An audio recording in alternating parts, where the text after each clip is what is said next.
평화 한번 더 하겠습니다.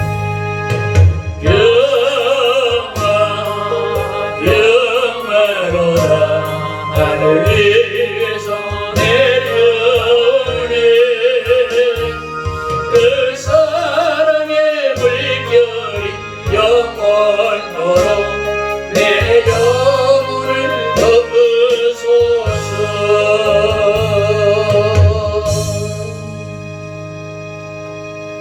할렐루야. 우리가 2021년도 4월 마지막 주일인데요. 아마 1년 전에를 한번 여러분 생각해 보시면 코로나19 팬데믹이 본격적으로 시작이 되어가지고 지난해 4월 달은 예배를 아마 거의 못 드렸던 처음 당하는 일이기 때문에 어떻게 할지도 모르고 그래서 굉장히 당황했던 그런 시간들이었습니다. 벌써 1년이 지났습니다. 어제 이렇게 뉴스를 들어보니까 빌 게이츠라고 하는 사람은 2022년, 그러니까 내년도 여름은 가야 막 코로나가 종식되지 않느냐, 백신 공급이 잘 될 때 가능하다고 그렇게 예측을 했습니다. 그러니까 이 빌 게이츠의 예측이 잘 맞는 것 같아요. 세계 금융위기가 왔었잖아요. 그때도 아마 이 빌 게이츠가 예측을 했는데 그대로 맞았다고 그럽니다. 어떤 분이 그렇게 얘기를 했습니다. 천주교는 직영점 같고요. 불교는 프랜차이즈 같고 기독교는 자영업자 같다. 그만큼 지난 1년 동안 그 어느 종교보다도 우리 기독교가 어려운 시기를 지났거든요.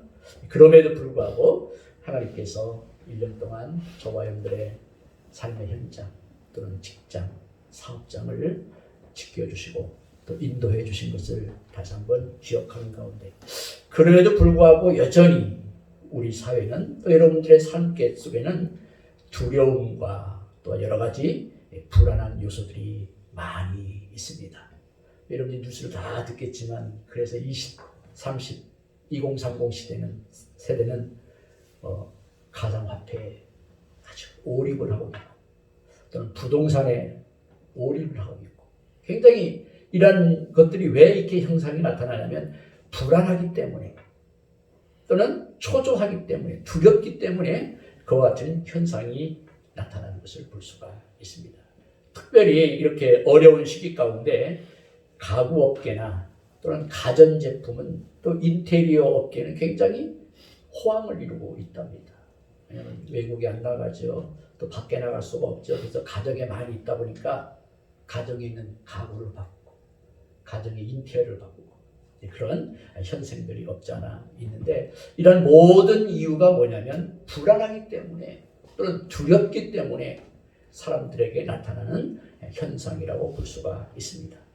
오늘 본문에도 보면 도마를 제외한 제자들이 유대인들이 두려워가지고 문을 꼭꼭 닫고 다락방에 숨어 있었을 때 부활하신 예수님께서 찾아오신 것을 볼 수가 있습니다. 그리고는 주님께서 그들에게 두려움과 슬픔에 잠겨있는 제자들에게 평강이 있어라. 또 내가 너희들을 보낸다. 하나님께서 나를 이 땅에 보내신 것처럼 너희들도 내가 세상에 보낸다고 하는 그러한 사명을 주시는 것을 볼 수가 있습니다. 오늘 저와 여러분들이 부활의 절기 또 부활의 계절에 주님께서 부활하신 주님께서 저와 여러분들을 향해서 주시는 말씀 간단하게 말씀을 나누고 또 성경 공부 부활에 대한 축복을 나누려고 그럽니다. 첫 번째는 뭐냐면 두려워하지 말고 평강 가운데 거하라고 하는 그러한 말씀입니다. 부활하신 예수님께서 첫 번째 하신 말씀 여러분 19절을 한번 보세요. 안식 후 첫날 저녁 때에 제자들이 유대인들을 두려워하여 모인 곳에 문을 닫았더니 여기 문을 닫았다고 하는 것은 문을 꽁꽁 걸어잠갔다는 얘기입니다. 유대인들이 두려워서 왜? 예수님을 죽인 유대인들에게 자기들이 발각되어서 자기들도 예수님처럼 처형당할 것이 두려웠던 거예요. 그래서 예수님의 제자들이 문을 닫고 두려움 가운데 있었을 때 찾아오셔서 하신 말씀이 두려움에 떨고 있는 그들을 향해서 평강이 있을지어다. 그렇게 19절 하반절에 보니까 그렇게 맞아요. 예수께서 오사 가운데 서서 이르시되 너희에게 평강이 있을지어다. 그러면서 여러분 20절에 보니까 예수님께서 손과 옆구리에 못자국과 창자국을 보여주면서 인간의 몸을 입고 부활하신 예수님의 모습을 보여주고 있는 것을 볼 수가 있습니다. 여기 제자들이 누굽니까? 2000년 전에 예수님의 제자들만이 아니라 오늘 저와 여러분들을 모두를 포함할 수가 있어요. 예수님의 십자가의 죽음과 부활을 통해서 이제 우리는 부활의 능력 가운데 있기 때문에 결코 우리의 영적인 이 새 생명은 갇힐 수도 없고 반드시 살아난다라고 하는 것을 믿었던 저와 여러분, 또 우리는 부활의 생명을 가지고 있다고 우리가 믿지 않습니까? 그런데 웬일입니까? 그 모든 것들이 완전히 사라지지 않고 우리에게 두려움이 생기는 그러한 현상들이 나타날 수가 있거든요. 주님의 십자가와 부활의 능력으로 부활의 새 생명을 얻었음에도 불구하고 여전히 우리도 두려워하는 저와 여러분들을 향해서 부활하신 주님께서 나타나셔서 우리에게 말씀을 하는 것입니다. 두려워하지 말라. 평강 가운데 거하라. 그렇게 말씀을 하고 있는 것을 볼 수가 있습니다. 왜? 예수님께서 사망 권세를 이기시고 부활하시기 때문에 그 모든 사실을 믿는 저와 여러분들이라고 하면 마땅히 평강 가운데 거해야 되지 않겠느냐 하는 그러한 말씀입니다. 제가 서두에서도 말씀을 드렸지만 많은 사람들이 불안하고 두렵기 때문에 여러 가지 사회 병리적인 그러한 행동들과 현상들이 많이 나타남에도 불구하고 그 어떤 것들이 우리의 두려움과 불안을 해소시켜 줄 수가 없어요. 두려움에 떨고 있는 저와 여러분들을 향해서 예수님의 십자가와 부활을 믿는 저와 여러분들이라고 하면 주님의 부활의 능력을 힘입어서 평강 가운데 거해야 된다. 그러니까 예수님의 십자가와 부활 외에는 저와 여러분들에게 평강을 주실 분이 없는 거죠. 오직 예수님만이 저와 여러분들에게 평강을 주실 수가 있는 사실이죠. 로마서 5장 1절에 보니까 그러므로 우리가 믿음으로 의롭다 하심을 얻었은즉 우리 주 예수 그리스도로 말미암아 하나님의 더불어 화평을 누리자. 화평은 의롭다 하심을 받은 그러한 결과거든요. 그러니까 오늘 저와 여러분들이 화평을 누리고 평강을 누리고 평강 가운데 거할 수 있는 것은 다른 것 없어요. 하나님과 우리 사이에 화평이 되셨기 때문에 의롭다고 하셨기 때문에 우리가 평강을 누리는 거죠. 그래서 평강이 주님이 우리에게 주시기 원하는 가장 소중한 것이죠. 이 세상에 그 누구도 우리에게 평강 주기를 원치 않지만 주님은 저와 여러분들을 향해서 평강 주시기를 원하시는 거죠. 아마 여러분 잘 기억하실 거예요. 이사야 26장 30절을 보니까 주께서 심지가 견고한 자를 평강의 평강으로 지키시리니 이는 그가 주를 의뢰하리라. 평강에서 평강으로 마음을 지킬 수 있는 마음은 뭐냐? 주를 의뢰하는 사람, 주를 향해서 사모하는 사람, 주님을 향해서 마음이 집중된 사람들에게 평강을 주신다고 그렇게 말씀을 하고 있습니다. 사랑하는 성도 여러분, 불안과 두려움과 염려가 우리에게 다가올 때 십자가에 죽으시고 부활하신 주님으로 인해서 평강 가운데 거할 수 있는 저와 여러분이 되시기를 바랍니다. 평강. 얼마나 전 소중한지 모르죠. 두 번째는 여러분이 잘 아시는 것처럼 성령을 받으라 그렇게 말하거든요. 그 21절에 보니까 예수께서 또 이르시되 너희에게 평강이 있을지어다. 아버지께서 나를 보내신 것 같이 나도 너희를 보낸다고 하면서 22절에 보니까 이 말씀을 하시고 그들을 향하여 숨을 내쉬며 이르시되 성령을 받으라. 성령을 받으라. 예수님의 십자가와 부활로 말미암아 평강 가운데 있는 저와 여러분들을 향해서 다시 한번 부활하신 주님께서 우리에게 강조하는 내용이 뭐냐면 성령을 받으라는 거죠. 성령을 체험하라. 성령이 여러분 안에, 우리 안에 내주하고 계시고 성령과 함께 동업할 수 있는 성령을 받아야 된다. 그렇게 말씀을 하고 있는 것을 볼 수가 있습니다.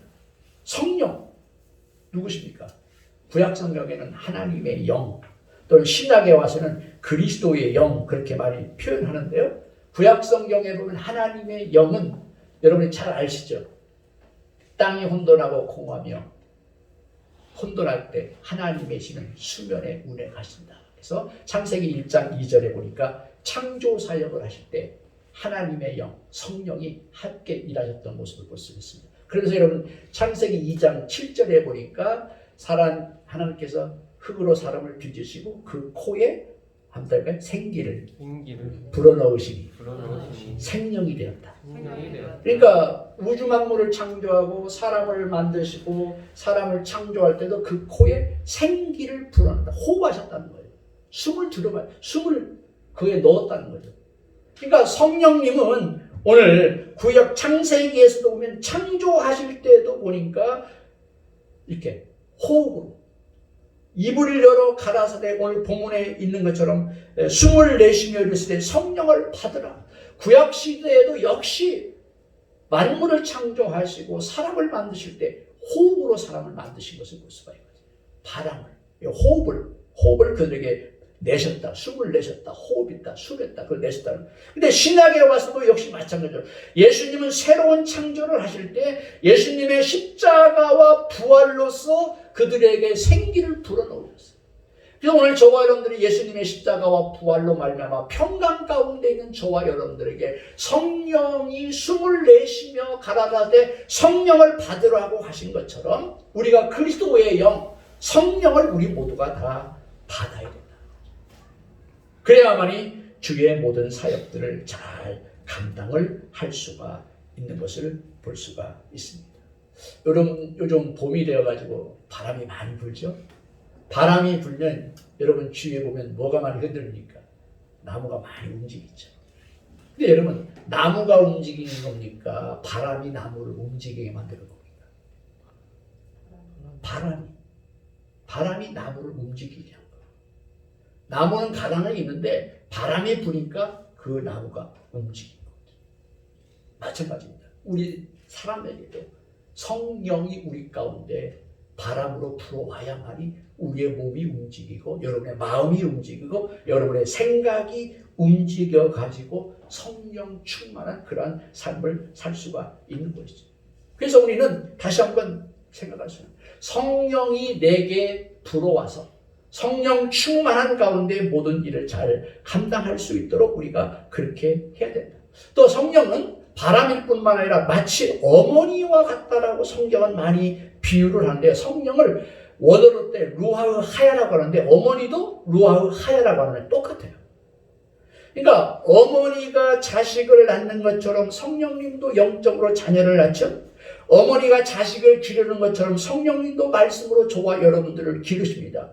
어머니가 자식을 돌보는 것처럼 성령님도 자녀를 돌보십니다. 그래서 성령님을 뭐라고 말하냐면 보혜사라고 그래요. 보혜사라는 뭐냐? 옆에 계시는 분, 또 옆에서 나를 도와주시는 분, 그런 뜻이거든요. 저와 여러분들이 성령을 받고 성령을 체험해서 저와 여러분들 옆에서 우리를 낳으시고 우리를 성장하게 만들고 우리를 돌보시는 어머니와 같은 그러한 성령님이 우리와 함께 할 때 저와 여러분들의 사역을 또 모든 일을 잘 감당할 수가 있지 않는 거예요. 또 성령은 또 다른 표현을 하기를 물이라고도 표현합니다. 물. 요즘 참 비가 자주 옵니다만 여름이 되면 비가 많이 오죠.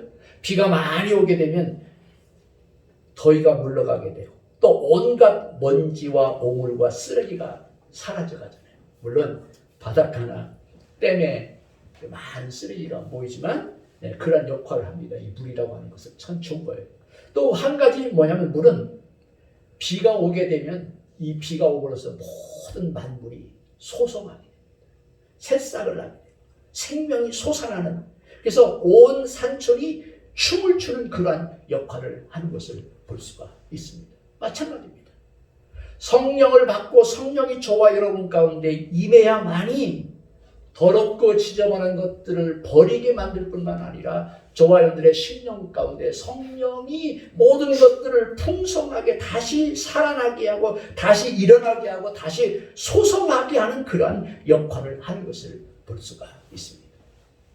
예수님의 십자가와 부활을 믿는 저와 여러분들에게 평강이 있을 뿐만 아니라 그 성령님께서 저와 여러분들에게 오셔서 바람으로 역사하는 것처럼, 어머니로 역사하시는 것처럼, 또는 물로 역사하시는 것처럼 성령이 저와 여러분들의 마음속에 오셔서 모든 것들이 다시 한번 소성하게 되어지는 귀한 은혜가 있기를 원하는 것입니다.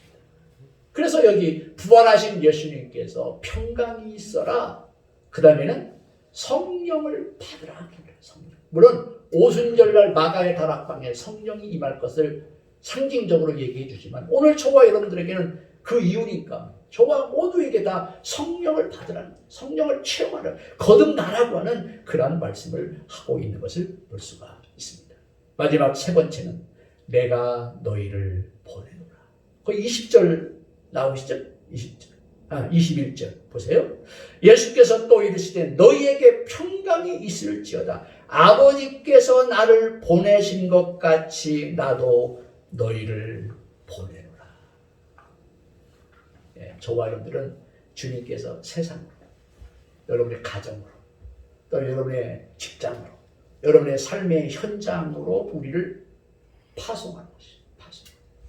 예수님께서 하나님의 보내심을 받고 이 땅에 오신 것처럼 부활하시고 장차 승천하신 또 성령으로 보내신 그분께서 저와 여러분들을 향해서 하시는 말씀은 내가 세상에 온 것처럼 너희도 세상으로 보냄을 받았다.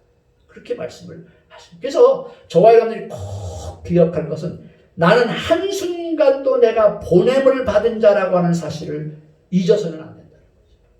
네.